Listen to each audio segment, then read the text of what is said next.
Salve, salve, querida turma. Aqui quem está falando é o professor Carlos e na nossa aula de hoje nós vamos abordar a vegetação e as características que são principais. Na nossa aula anterior eu passei para vocês, o conteúdo referentes a climogramas. E aqui deixa eu só abrir um parênteses, dar um pequeno resumo sobre a nossa aula anterior. O climograma nada mais é do que um gráfico que permite estabelecer, identificar, diferenciar os climas do mundo.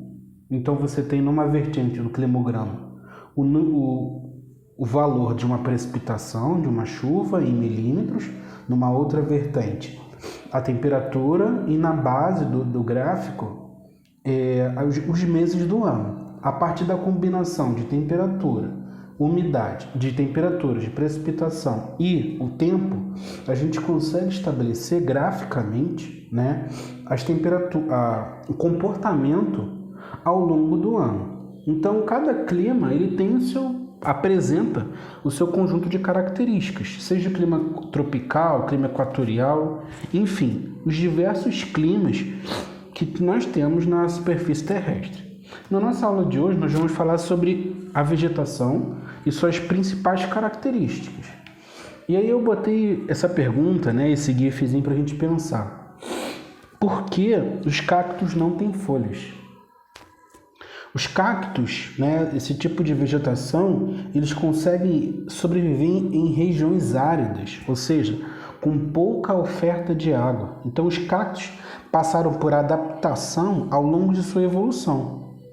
A mais importante delas foi a transformação das folhas em espinhos, para evitar a perda excessiva de água, de umidade que corre nos estômatos, órgão responsável pela respiração da planta.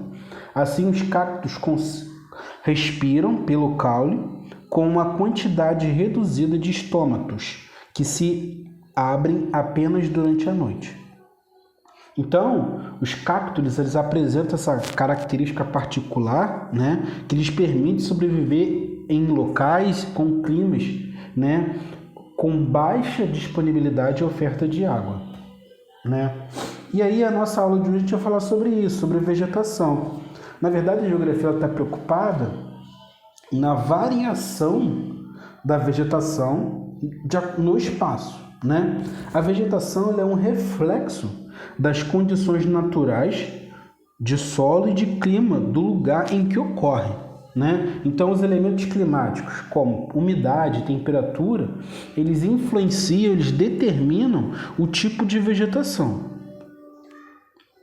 Pegando a nossa explicação anteriormente sobre por que os cactos não têm folhas, faz algum sentido ter cacto em ambiente com elevado índice de chuva? Nenhum. Por quê?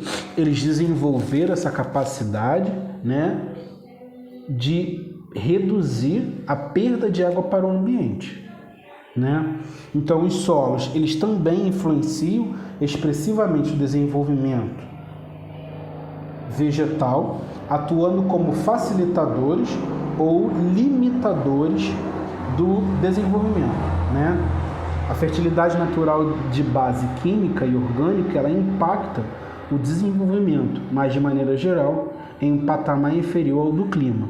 O clima, evidentemente, ele atua de forma muito intensa na vegetação, muito poderosamente. E aí nós temos alguns tipos de vegetação. A primeira vegetação que eu gostaria de destacar para vocês é a vegetação xerófila, ou seja, que são plantas adaptadas à aridez, possuindo raízes profundas para alcançar o lençol freático e folhas atrofiadas, O que constitui uma estratégia para a redução da perda de umidade para o ambiente. É o cacto, é uma vegetação xerófila.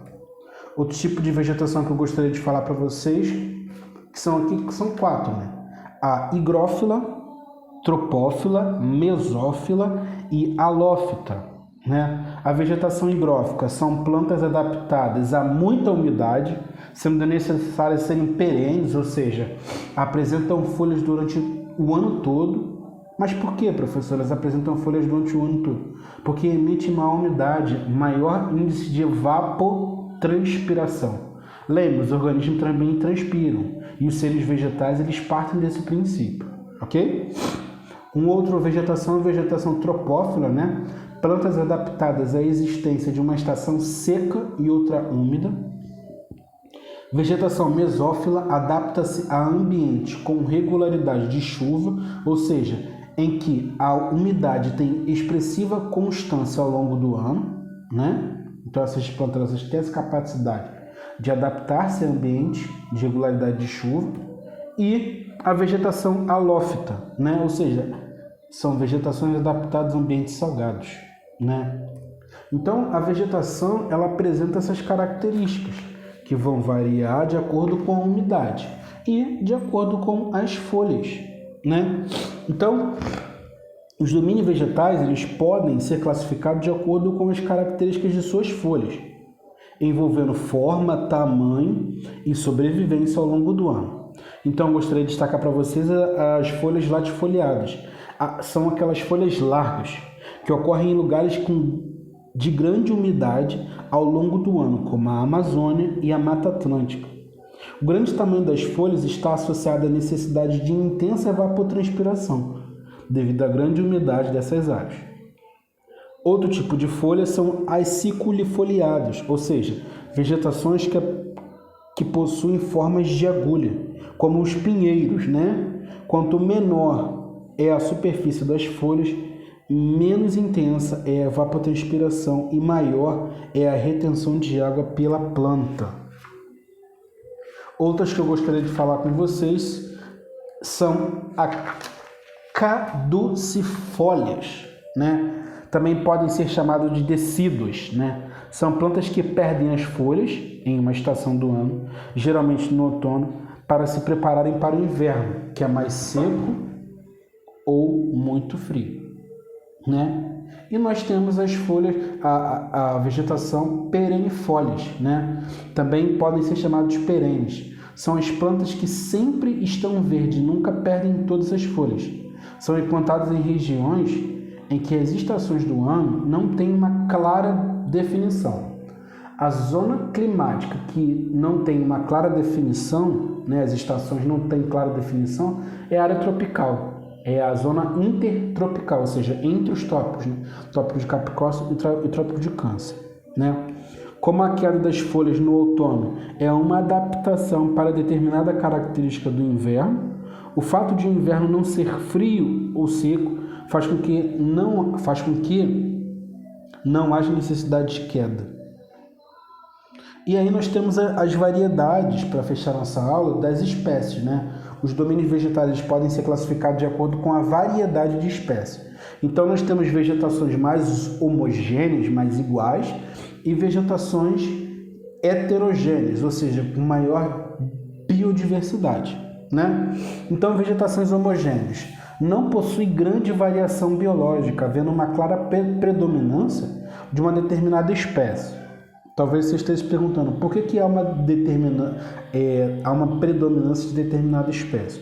Porque essa espécie ela está adaptada, ela consegue ser mais adaptada a esse ambiente. Um exemplo clássico disso são a floresta de coníferas, né? Normalmente ocorre em áreas com menor temperatura. E as vegetações heterogêneas, né? São marcadas pela elevada biodiversidade, ou seja, uma área relativamente pequena, há uma grande variação de espécies. A floresta amazônica tem macro e microfauna, ou seja, há, né, uma enorme vida, uma enorme quantidade de vida, de seres vivos em uma pequena área de metro quadrado, tá? Queridos, vamos lá ao trabalho avaliativo, né, de geografia. O que eu quero que vocês façam? Eu quero que vocês elaborem um vídeo de até 3 minutos. Isso significa dizer que precisa fazer em 3 minutos? Não, é de até 3 minutos, onde vocês apresentam a importância da biodiversidade, né? E aí, galera, eu quero que vocês elaborem suas ideias com, primeiro, coesão e coerência, e apresentem início, meio e fim.